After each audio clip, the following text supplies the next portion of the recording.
Baik, assalamualaikum warahmatullahi wabarakatuh.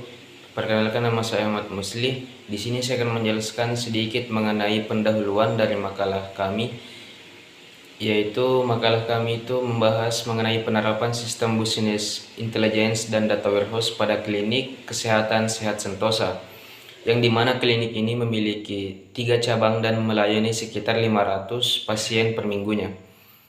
Banyaknya data harian dari pendaftaran, rekam medis hingga transaksi dan feedback itu membuat klinik kesehatan ini membutuhkan sistem pengelolaan data yang terintegrasi.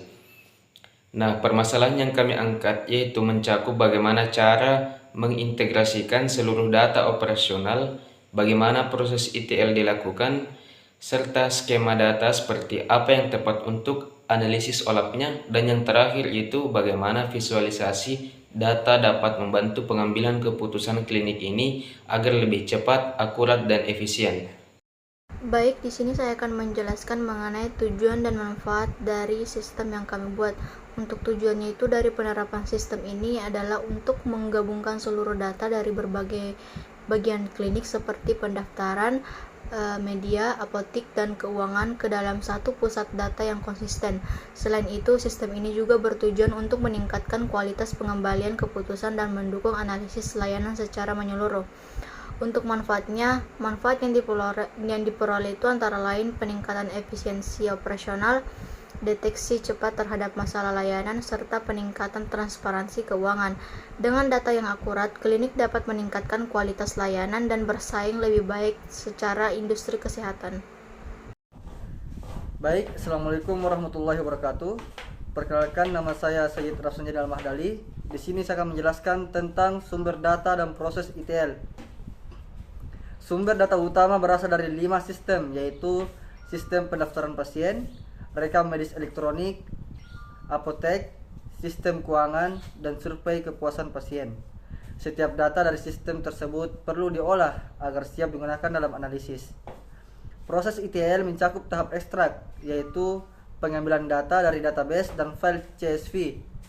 Transform yakni pembersihan data, penyeragaman format, dan pengelompokan kategori layanan. Serta load, yaitu memasukkan data ke dalam data warehouse setiap malam secara bertahap agar efisien dan akurat. Sekian, Assalamualaikum warahmatullahi wabarakatuh. Assalamualaikum warahmatullahi wabarakatuh. Julian Arliansyah, saya akan membacakan visualisasi dan penutup. Dalam sistem ini, visualisasi dibuat untuk memudahkan analisis.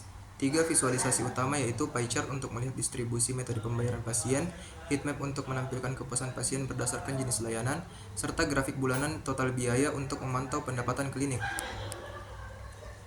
Dapat dilihat di bagian bar chart kiri, terlihat bahwa bulan Juli menunjukkan lonjakan biaya total tertinggi dibandingkan bulan lain. Kemungkinan besar terjadi peningkatan jumlah pasien atau jenis layanan yang digunakan. Bulan April dan Juni juga menunjukkan aktivitas tapi lebih rendah. Manfaatnya, dapat difokuskan pengelolaan sumber daya pada bulan dengan kunjungan tinggi, bisa digunakan untuk strategi promosi di bulan-bulan rendah. Selanjutnya dapat dilihat pada pie chart di tengah, pembayaran tunai sebesar 37,5% adalah metode pembayaran paling banyak digunakan. Sedangkan transfer dan asuransi cukup berimbang, artinya klinik sudah memiliki disverifikasi metode pembayaran yang baik. Manfaatnya, perlu dipastikan sistem pembayaran tunai aman dan efisien. Promosikan penggunaan asuransi jika ingin kurangi cash handling. Selanjutnya, pada tabel kanan dapat dilihat bahwa tes darah sebanyak 72 dan pembersihan gigi sebanyak 63 memiliki skor kepuasan tertinggi, sedangkan konsultasi umum dan vaksinasi berada di bawah rata-rata. Manfaatnya, evaluasi layanan konsultasi dan vaksinasi mungkin dari sisi antrian, waktu tunggu, atau dokter dapat ditingkatkan. Sedangkan kualitas layanan laboratorium dan dental dapat dipertahankan karena memberi